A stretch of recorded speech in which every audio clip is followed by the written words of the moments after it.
Hello, this is Dr. Matt Hill. Today we're going to have a conversation with our new DEI, Diversity, Equity, and Inclusion consultant, Stefani McCoy. Stephanie and I are going to just have a conversation about our backgrounds, our involvement with BUSD schools. We want to talk about the historical past of Burbank and BUSD schools, specifically around racism, diversity, equity, and inclusion. And then we're going to talk about some of the work that we're doing. First of all, I wanted to introduce myself and my background. This is my 7th year here at Burbank Unified School District. It's been an amazing journey for me coming to the school district. But when we talk about the conversation of diversity, equity, inclusion, one of my biggest reflections coming in here is we weren't having conversations. A lot of people have been doing the work here in Burbank long before I've been here, for decades, striving to make sure that this district is an inclusive and respectful organization for all students, employees, and families. However, there wasn't deliberate conversations about some of the harms in the past. If it was side conversations or conversations that wasn't inclusive of the whole community. And one thing I've seen over the last 7 years, and it's across the country as well as here in Burbank, we're starting to have those conversations. And today we want to have more of those conversations. But I'd love to have Stephanie introduce herself and talk about her experiences here in Burbank.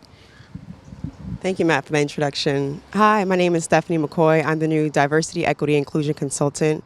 As Matt mentioned, we are addressing some of the issues we know within the culture of Burbank Unified School District and Burbank, the city in general. My background stems from a personal lived experience in Burbank. I grew up here. I went to George Washington Elementary, through the Burbank Middle School, and John Burroughs High School. So I'm very familiar with the culture I've experienced growing up here and very familiar how the cultures continue to progress as we're here. So we want to look at the issues of racism, the issue of discrimination, the issues of harassment, and the issues that are pertaining to the BIPOC community.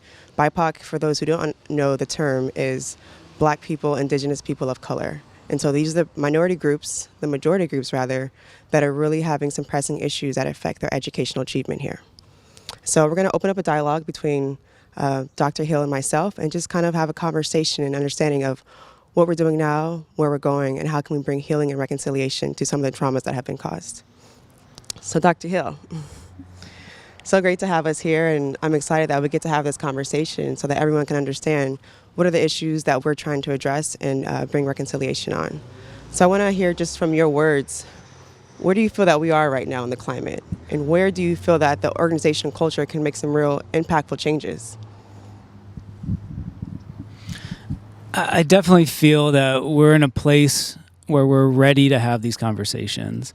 The most clear example was the policy, the anti-racist policy that was passed last year by the school board, where the school board, after working with a diversity, equity, inclusion committee, that's feedback from parents, students, employees, acknowledged just the history of racism in this country and in Burbank.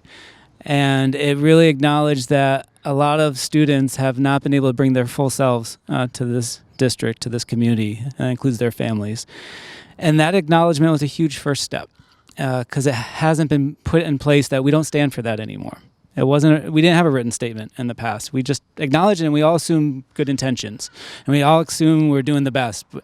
But when you talk to students, you hear their stories and we failed them. This generation and previous generations. And really the work is about how do we prevent that from happening in the future. So the first step is acknowledgement. I do want to take a moment and just kind of deviate a little bit because in the statement we talked about a default white supremacy culture. And I've received a lot of emails and a lot of concerns about that. Because when you hear white supremacy, you feel KKK, really strong neo-Nazi cultures. Well, that's the extreme of that.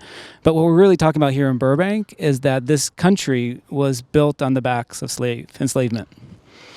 And we have to acknowledge that the policies, the culture, the propaganda were all about showing that certain individuals in this country were lesser, especially Native Americans.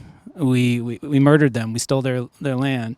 I've not lost that. This school that we're at right now, we had a mascot representing this school where we stole the land as Americans from Native Americans and built a school and then plastered them as a mascot. I also want to acknowledge that our students led the charge to change that mascot. It was their mascot instead enough. We need to respect and honor our Indigenous people, our Native Americans, and move forward.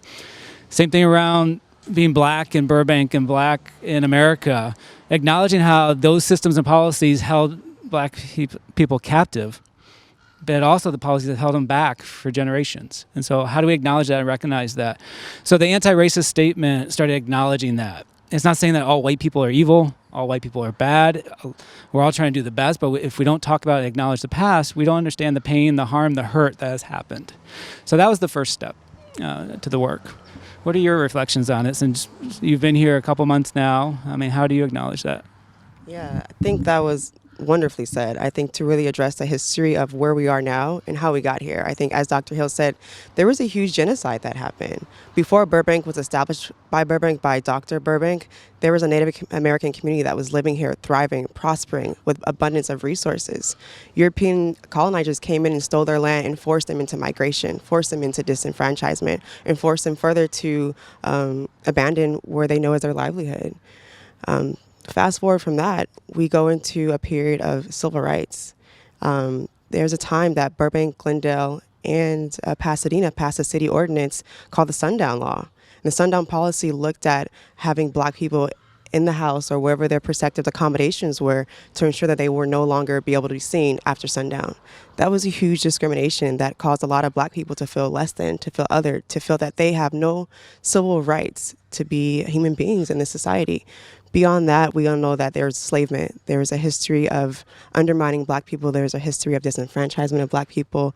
There is a history of black people not even considered citizens. They were 3/4 of a person just for tax purposes. And so now, fast forward, we are here now.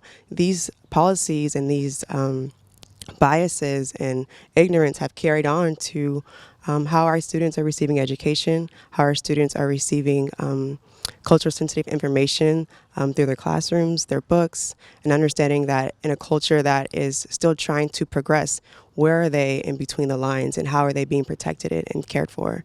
So I understand this is where we are now, and I agree with Matt. We have a lot of work to do, but I know that we're putting in policies right now and understanding where we're at to really address these issues.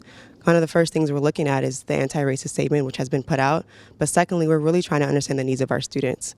And by doing so, we are developing surveys that captures students' perspectives and voices, their experiences, parents' voices, experiences, staff, faculty, administration, as well as teachers. We want to understand what everyone needs and how can we go about addressing the needs and making sure everyone feels valued, heard, respected, and can feel safe when they come to school. I think this has been a wonderful, wonderful conversation. I think, as Matt said, the point of this conversation is to really acknowledge and address what we know is happening right now in our schools. I think first, as Matt said, we want to apologize. I definitely want to apologize on our behalf that we have been not as inclusive as we can be. We have been not as equitable as we can be. And going forward, we're going to make sure we put in pressing measures to ensure that everyone, as they come to school, they feel safe, they feel welcome, they feel valued, they feel heard, and they feel respected. We want our students, all of our students, to go into classrooms and feel safe. We want all of our students to go in classrooms and see themselves well represented in their teachers, in their staff, and in their student body. Matt, thank you for this conversation. I wanted to ask you, do you have any last words that you want to address to the Burbank community to let them know what we're doing going forward? Again, I just want to say this is the beginning. This dialogue is just acknowledgement, an apology, highlight of what's to come, but we want to have more dialogue. Around the engagement, we want to learn what each parent group, what each student group is doing on their campuses. We want to facilitate those conversations. We want to have continuous feedback loops where we're hearing where things are going well and celebrate that, where things can be improved and acknowledge that and work together to improve upon it. So this is, again, just the next step in a long journey that's going to make sure that we have a much more inclusive and stronger Burbank Unified School District. Thank you.